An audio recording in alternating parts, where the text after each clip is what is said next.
दूध बचाकर उसने सीधे साधे गांव वालों में बेच दिया। उधर जिस झरबेरी के नीचे उसने बच्चे को छोड़ा था उसके समीप ही खेत में एक किसान हल जोत रहा था। अचानक उसके बैल भड़क उठे और हल का फल शरीर में घुसने से वह बालक मर गया। इस घटना से किसान बहुत दुखी हुआ, फिर भी उसने हिम्मत और धैर्य से काम लिया। उसने झरबेरी के कांटों से ही बच्चे के चीरे हुए पेट में टाके लगाए और उसे वहीं छोड़कर चला गया। कुछ देर बाद ग्वालिन दूध बेचकर वहां आ पहुंची। बच्चे की ऐसी दशा देखकर उसे समझते देर नहीं लगी कि यह सब उसके पाप की सजा है। वह सोचने लगी कि यदि मैंने झूठ बोलकर गाय का दूध न बेचा होता और गांव की स्त्रियों का धर्म भ्रष्ट न किया होता तो मेरे बच्चे की यह दशा न होती। अतः मुझे लौटकर सब बातें गांव वालों को बताकर प्रायश्चित करना चाहिए। ऐसा निश्चय कर वह गांव पहुंची जहां उसने दूध दही बेचा था। वह गली गली घूमकर अपनी करतूत और उसके फल स्वरूप मिले दंड का बखान करने लगी। तब स्त्रियों ने स्वधर्म स्वार्थ और उस पर रहम खाकर उसे क्षमा कर दिया और आशीर्वाद दिया। बहुत सी स्त्रियों द्वारा आशीर्वाद लेकर जब वह पुनः झरबेरी के नीचे पहुंची तो यह देखकर आश्चर्यचकित रह गई कि वहां उसका पुत्र जीवित अवस्था में पड़ा है।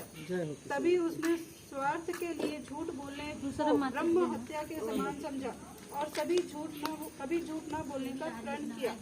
जिस तरह छठी मैया ने उसकी व्यथा सुनी और उसके बच्चे को जीवन दान दिया, सबके बच्चों को जीवन दान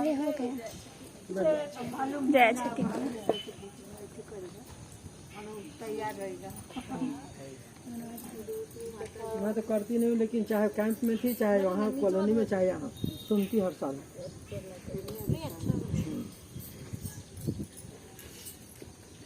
गुड़िया तो नागपुर से यहाँ आती है करने के लिए, बारिश में भीगते भागते आई। दूसरी कथा भी 6 को सुनता है क्या? बेटा रहे तो बेटा रहबे नहीं करे, पहले बेटा होए से पहले व्रत करके ना तो बेटा के लिए तो जो बेटा बन के दिए से वहाँ अपन पति पत्नी स्वर्गलोक में कि कहल के कि देखो ना तुम्हारी माँ तुम्हारे लिए व्रत कर रही है, तुम जाओगे तो तुम आ नहीं पाओगे। औरत कहल के पतोहिया, कोई वाली पतोहिया कहल के जो आ नहीं पाओगे, तो कहल कि नहीं मैं आ जाऊंगा। तो कहल कि कैसे आ जाओगे? अरे मैं ऐसे दौड़ूंगी, ऐसे चल के आऊँगा, खेत जोते हुए खेत हो करके, तो माँ तो उसमें चलेगी नहीं जोते हुए खेत में, तो इसलिए वो हमको नहीं रोक पाएगी, नहीं पकड़ पाएगी। तो बेटा आया, जन्म लिया इनके कोख से, अब लगा भगने, तो अब यही हल छठी के व्रत की थी वो, तो वो क्या कि वो खेत में से भगने लगा, तो जोते हुए खेत में जाना भी नहीं रहता है, न कुछ उसमें के खाना रहता है। तो वो क्या कि लगी अपना साड़ी फाड़ के बिछाने और उसी पर चलने। तो फाड़ के और बिछाते गए, चलते गए, जब बिल्कुल माँ नंगी हो गई तो कही कि ये बेटा एक बार उलट के देख तलीता जो हम कैसे। तो उलट करके लड़कवा जब देखा ना तो देखा कि माँ मेरी वैसी हो गई है, तो घट इसके चलते मैं ऐसे किया, ऐसे करके मेरी माँ इस हालत में आ गई। लौट के अपने माँ के पास वो आ गया, तो फिर अपनी माँ के पास रहने लगा। ऐसे ही न बनता है एक कहानी। एक जैसे उनका बेटा उनके पास आ गया। मथुरा के राजा कंस अपनी बहन देवकी को विवाह उपरांत विदा करने जा रहे थे, तो आकाशवाणी के वचन सुनकर वह देवकी का 8वां गर्भ तेरी मृत्यु का कारण बनेगा, अपनी बहन बहनोई को कारागार में डाल दिया। वासुदेव देवकी के 6 पुत्रों को एक एक कर कंस ने मार डाला।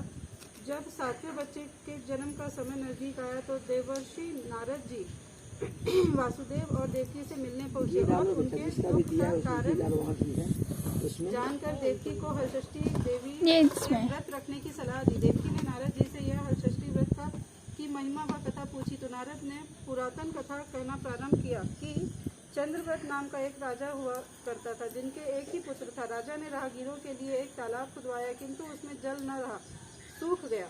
राहगीर उस रास्ते गुजरते और सूखे तालाब को देखकर राजा को गाली देते थे। इस खबर को सुनकर राजा दुखित हुआ करता था और सोचा कि मैंने तालाब खुदवाया, मेरा धन व धर्म दोनों ही व्यर्थ गया। उसी रोज रात राजा को स्वप्न में वरुण देव ने दर्शन देकर कहा कि यदि तुम अपने पुत्र का बलि तालाब में दोगे तो जल भर जाएगा। सुबह राजा ने स्वप्न में कही वह बात को दरबार में सुनाया और कहा कि मेरा धन व धन भले ही व्यर्थ हो जाए, पर मैं अपने पुत्र की बलि नहीं दूंगा। यह बात लोगों से होता हुआ राजकुमार तक पहुंचा, तो वह सोचने लगा कि यदि मेरी बलि से तालाब में पानी आ जाए तो लोगों का भला होगा। यह सोचकर राजकुमार अपनी बलि के लिए तालाब में बैठ गया।